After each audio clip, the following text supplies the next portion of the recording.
Bienvenue à tous dans votre émission culturelle artistique. Pour ce numéro, je vous ferai découvrir une toile méconnue de Paul Gauguin qui sera vendue aux enchères le mois prochain. Ensuite, nous parlerons danse avec mes invités Mikey et Mina qui sont déjà dans ce studio. Le décor ainsi planté, on se retrouve dans une poignée de secondes pour le développement. À tout de suite.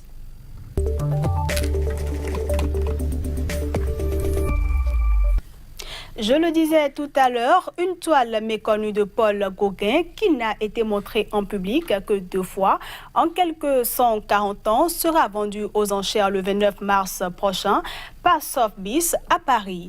Ce tableau a la particularité d'être peint des 2 côtés, le jardin de Pissarro au recto et 2 autoportraits au verso. Dans ce tableau, nous avons un hommage merveilleux de Gauguin à son maître. Il représente sa maison, mais également, nous en sommes quasiment sûrs à 100%. Ici, vous avez Pissarro lui-même représenté sous son ombrelle. On sait que Pissarro peignait. Et surtout, il n'y a aucune retouche. Il est dans un état absolument impeccable, ce qui arrive très rarement. Je pense tout simplement que c'est dû au fait qu'il a été choyé et conservé comme un trésor par la famille qui a eu le privilège de l'avoir pendant presque 100 ans. Et c'est pour ça qu'aujourd'hui, il nous arrive dans cet état absolument parfait. Mais évidemment, ce qui fait toute la valeur et l'intérêt historique de l'œuvre, c'est le fait qu'il est peint sur les 2 côtés. Là, nous avons donc la version très aboutie du recto, qui est donc la vue du jardin de Pontoise en 1881. Et je vous invite donc à me suivre pour tourner autour du tableau. Et ici, nous arrivons donc au revers du tableau, de la toile, qui présente 2 autoportraits de Gauguin. On connaît beaucoup d'œuvres recto-verso. Chez Gauguin, c'est assez rare. On a peu d'exemples. Et c'est vrai que c'est d'autant plus rare d'avoir des autoportraits au dos, puisque généralement, l'autoportrait est un sujet majeur pour l'artiste. Donc, c'est plutôt quelque chose qu'il met en majesté. Donc voilà, c'est surtout ça c'est l'importance du sujet qui est au verso de l'œuvre qui est assez rare. On retrouve à présent mes invités qui sont déjà dans ce studio. Technique, style, attitude, charisme, voilà les ingrédients qui caractérisent Mikey et Mina. Et ils sont aujourd'hui mes invités. Nous allons essayer d'en savoir un peu plus sur eux. Mikey et Mina, bienvenue à vous. Bonjour Candice, vous merci. Allez bien? Ça va, ça va. Alors, nous allons d'abord essayer de savoir comment est-ce que vous vous êtes rencontrés. Ça date de janvier l'année dernière. C'est ça. Ouais. Par hasard, en fait, on a tous les 2 des activités professionnelles différentes de la danse. Et on s'est croisés, je dois le nommer Oui, tu peux. dans un magasin. Bricolage parce qu'on avait des courses à faire. Et voilà, monsieur cherchait une partenaire de danse à l'époque. Donc ça a commencé comme ça. Et comment est-ce qu'il a pu vous convaincre de danser avec lui? C'était facile. Oui. Comment ça s'est fait? Je lui ai demandé ce qu'elle faisait, il m'a dit oui, donc c'est parti. C'est parti de là. Et depuis, vous dansez ensemble. Qui parmi vous propose les pas et puis la musique aussi? Comment se fait le choix de la musique? C'est un commun accord. On cherche la musique, on écoute, on cherche les pas. Les idées viennent de part et d'autre. Qu'est-ce que vous avez vu en elle qui vous a plu? Vous avez dit, bon, je la choisis comme ma partenaire de danse. Je l'avais déjà vue dans certaines soirées. On avait déjà dansé ensemble aussi. Donc je me suis dit, voilà, pourquoi pas bosser ensemble, voir comment ça peut se passer. Ah, il parle pas. Il m'a dit que c'était le naturel et l'authenticité qui les met dans la danse. Faut parler, Mikey. Alors, enfin, ça fait 1 an que vous dansez ensemble et on voit que vous êtes assez fusionnels. Comment en êtes-vous arrivé à un tel degré de complicité? Comment est-ce que vous arrivez à vous faire confiance et à danser ensemble assez aisément? Je pense que c'est le feeling. Moi, j'aurais du mal à mettre des mots dessus, sincèrement. Je pense que la danse, c'est une question d'instinct, de feeling, et quand ça passe, pas de question à se poser. Et Mikey, vous faites, combien d'heures d'entraînement par jour, par semaine? Ça dépend des jours et ça dépend de ce qu'on a à faire. C'est ça, la pour le coup, préparation de la chorégraphie du show, on a eu pour de la danse. 3 mois, un peu plus. Un peu plus de 3 mois à préparer tout ça. En raison de 2 heures, des fois 3 heures de répétition. 3 fois par semaine. Fois par semaine. Ouais. Voilà. C'est du travail. C'est du travail, oui, en plus du travail. Mais il faudrait principal. plus. Il faudrait plus. Mais bon, c'est vrai qu'après, quand on vit de ça, on peut plus. Mais quand on vit pas de ça, on est obligé de faire en fonction des plannings de chacun, quoi. Et depuis que vous travaillez ensemble, est-ce qu'il vous arrive de danser en solo, que chacun danse de son côté, ou depuis c'est toujours ensemble que vous dansez? Non, on se retrouve dans des soirées où on danse chacun de son côté, on danse ensemble. Mon solo spectacle, je pense que Mikey en a fait un peu plus que moi. Et il est dans la danse depuis un peu plus longtemps que moi. Il a eu un parcours un peu professionnel en fait dans ce cadre-là. Moi, je suis une passionnée. Donc, pas d'école de danse, j'ai appris sur le tas, j'ai appris via des rencontres. Donc moi, c'était mon premier show ici en Afrique, Sunset International. Je suis vraiment contente. Et Mikey a plus l'habitude de ça. Et Mikey, qu'est-ce qui vous a amené à la danse? Je danse, on va dire que c'est les parents. Je danse depuis l'âge de 5 ans. J'avais une école de danse sur la métropole, dans le sud de la France. Je suis rentré en Guadeloupe il y a un peu plus de 3 ans maintenant. Et puis voilà, j'ai redémarré doucement la danse, on va dire, en Guadeloupe quand je suis rentré. D'accord. Alors, en dehors de la danse, qui sont Mikey et Terry? Est-ce que vous avez d'autres activités en dehors de la danse, Mina? Moi, je suis ingénieure en chimie. J'ai créé une marque de cosmétiques qui valorise des ressources naturelles, végétales, issues de la Caraïbe.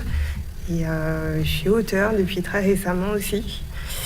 Et musicienne, percussionniste depuis l'âge de 2 ans. Donc voilà, je fais beaucoup d'activités qui ont l'air différentes, mais en même temps, tout ça, c'est de la créativité, c'est de la création et je me plais dans tout ça, quoi. Et vous, Mikey? Moi, je fais aussi plein de choses. Je suis moniteur jet ski, j'ai une base nautique donc en Guadeloupe. Et je travaille avec les chiens aussi. Je fais des compétitions canines. Donc on peut voir que vous deux, c'est pas que de la danse. Aujourd'hui, vous voyagez beaucoup, vous êtes sollicité un peu partout. Comment arrivez-vous à gérer tout ça? Puisque en dehors de la danse, chacun a son emploi du temps, vous avez d'autres activités. Comment est-ce que vous arrivez à gérer cela? Il y a des fois où il faut dire non. Il y a des fois où on ne peut pas se déplacer, donc on est obligé de faire en fonction des plannings et puis et de faire comprendre aux gens qu'il faut nous prévenir un peu plus tôt. Ouais, un peu plus tôt ou bien longtemps à l'avance qu'on puisse s'organiser, quoi. D'accord. On dit souvent qu'on ne finit jamais d'apprendre. Est-ce que vous pensez que vous êtes arrivé à un niveau satisfaisant vu votre tout petit parcours ensemble? Non, on n'a jamais fini d'apprendre, c'est vraiment ça. D'ailleurs, là, la suite pour l'année, pour la saison 2019, on a prévu d'aller à Cuba pour se former auprès de danseurs professionnels, donc pour tout ce qui concerne l'afro-cubain et le folklore cubain. D'accord. Donc ça, c'est prévu d'ici la fin de l'année 2019. Alors, depuis on parlait, mais vous faites quel type de danse? On fait de l'afro-cubain. L'afro-cubain. Donc les racines viennent d'ici d'ailleurs, donc c'est pour ça qu'on est aussi content d'être là, d'être venu ici. Oui, d'avoir pu voir les origines de ce qui arrivait dans la Caraïbe. On part du peuple Yoruba, en fait, c'est la base de l'afro-cubain. Donc c'était vraiment un super échange, quoi. Là, les rythmes afro-cubains qui existent à Cuba, c'était vraiment un échange très très riche, quoi. Donc on est content et ça nous permet de voir en fait la progression, les similitudes et avoir la partie de l'histoire qui nous manquait aussi un petit peu. Et vous, Mikey? C'est pareil, on est venu pour ça en fait. On est venu pour justement découvrir et redécouvrir des choses. Et puis vraiment enrichir les connaissances au niveau de cette culture qui est maintenant, enfin bon, on savait que c'était énorme, mais là, ça c'est, on sait vraiment c'est vraiment riche, quoi. Vraiment alors, riche. On vous voit assez complice, les jours où vous êtes fâchés, ça se passe comment? Comme tout le monde, je pense. Est-ce que ça n'a pas un impact sur le rendu? Non. Plutôt pas. Vous arrivez à faire... à séparer? Non, ouais. C'est vrai qu'il y a des crises souvent. Je pense que c'est normal parce qu'on a des profils différents. On a une vision aussi différente. Je disais tout à l'heure que Mikey, il est plus côté professionnel dans la danse. Il a fait ça quasiment toute sa vie. Et moi, non. Moi, j'ai appris dans la rue, j'ai appris via des rencontres. Et j'ai pas une formation, en fait, école. Et la vision, elle est totalement différente. Après, il faut arriver à s'entendre, quoi, pour donner quelque chose qui convienne aux deux, quoi. Quel est votre plus beau souvenir? Du Bénin? Pas forcément du Bénin, mais de tout ce que vous avez déjà eu à faire jusqu'à présent. Moi, ce sera le Bénin. Franchement, c'est le festival, c'est l'ambiance qu'il y a ici, l'accueil des gens, tous les partages qu'on a pu faire dans la danse, la musique, et puis le show, quoi, parce qu'on a travaillé. On a énormément travaillé pour ce show. C'est, à mon avis, la première fois qu'on fait un show en live. Dans tous les festivals que j'ai pu faire, ça, je l'avais jamais vu avant. Et c'était vraiment un challenge pour nous. Et si la question arrive maintenant, je répondrai ça, le Bénin, quoi. Et vous, Mikey? Moi, j'ai eu pas mal de beaux souvenirs, mais c'est vrai que c'est assez particulier quand même ici, dans le sens où c'est le premier festival où on va pas faire que de la danse. Donc il y a de la découverte, il y a de l'histoire, c'est vraiment très riche, c'est émotionnel aussi des fois par moment. Il y a vraiment un tout en fait. Et c'est le seul festival que j'ai fait jusqu'à maintenant où il n'y a pas danse le matin, danse l'après-midi, danse le soir, danse le lendemain. Voilà. Il y a vraiment un truc qui m'appelle depuis des années. Et là, j'ai eu l'occasion de le faire. Et franchement, je suis très, très content d'être venu ici, quoi. D'accord. Et quels sont vos projets à court, moyen et long terme? D'abord pour Mina. Projet à court terme, donc c'est un voyage à Miami et là c'est dans le cadre de ma marque de cosmétiques. Un peu plus loin dans l'année, ce sera un voyage à Cuba. On attend aussi avec impatience pour continuer la formation et surtout ramener avec nous ce qu'on a pu apprendre ici et voir. Et à long terme, ce sera un documentaire aussi qu'on est en train de tourner, toujours dans le cadre de notre duo et de tout ce qui est autour.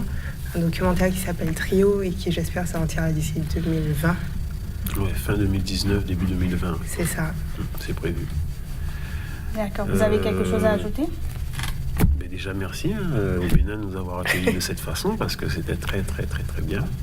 On en est vidé de toute l'énergie qu'on a pu donner, mais c'est de la bonne fatigue. C'est de la bonne fatigue. Franchement, merci.